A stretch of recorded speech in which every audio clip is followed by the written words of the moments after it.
What is up, everybody? Random Random Man here, bringing you my review of Dawn of the Planet of the Apes, which stars Andy Serkis, Jason Clarke, Gary Oldman, Kerry Russell, Toby Kebbell, and Cody Smith McPhee, and is directed by Matt Reeves. The plot follows a large band of genetically evolved apes, led by Caesar, played by Andy Serkis, after a man-made virus has wiped out a huge thread of humanity a decade earlier, but leads a small group of human survivors to try and seek peace as both sides are on the brink of war. I was really looking forward to this film, as 2011's Rise of the Planet of the Apes was an impressive science fiction flick as both a reboot to the original Planet of the Apes saga and on its own merits. So this installment would naturally be expected to sufficiently follow the first. How was it? Let's run down the whole thing. On the human side of the cast, Jason Clarke does a remarkable job playing a human who cares for the peace between his people and the apes, as he builds up a relationship with Caesar. Gary Oldman is actually my favorite actor, and he plays the leader of the human survivors and is great at standing up for what he believes in and protecting his people from any impeding threats. And finally, Kerry Russell and Cody Smith McPhee play Clark's second wife and teenage son, respectively. And they provide further support to one of the big themes that is central to this film. But they, as with the rest of the human cast, bring up my only issue with the movie. It's no problem with any of their performances, but it is due to the fact that the human cast is only sufficient enough to be at odds with the apes. And I did want more out of the ending. And without spoiling the end, I just wanted further explanation towards the human resolution. If that's the only issue I had with this film, it's already a good sign. As speaking of the apes, let's get on to the apes. I'm not going to sugarcoat this any further or disagree with what everyone else has been saying, as yes, Andy Serkis as Caesar is compelling. Just as compelling as his performance in Rise of the Planet of the Apes, if not more amazing, with his motion capture work really being a part of the selling of his role. And playing an intelligent chimpanzee leading the rest of the apes provides a lot of emotion to be involved here, as this time I really fully agree. Serkis is definitely more deserving of any awards recognition for this role, whether it is an Oscar, Golden Globe, SAG Award nomination, or whatever, as this type of acting is so mesmerizing and of this caliber cannot be unrecognized, as it would be a crime to not give credit where credit is due, with Serkis and the technology working in tandem.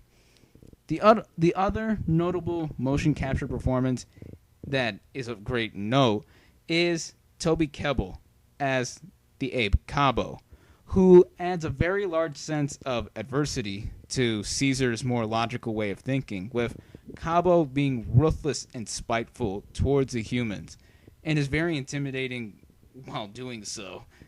And being played by Kebbell also adds a great deal of credibility and a lot more believability as well.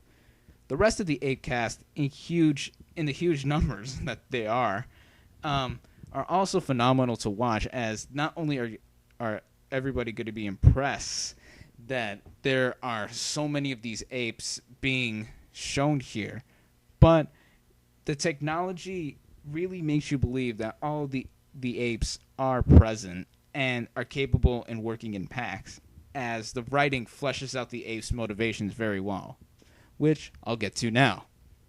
The writing involved here is highly memorable as a work of science fiction, and there were three themes that I was easily able to pick out while watching.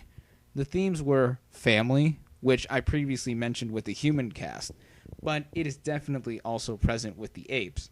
Morality, as Caesar and Cabo were at odds with how to deal with the humans when they were aware of their presence.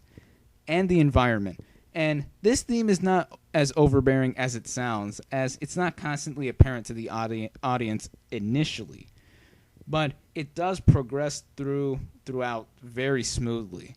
And after the foundation that was set with the previous installment, it shows what can happen if the human race goes too far with any animal species, and why animals are so valuable to us.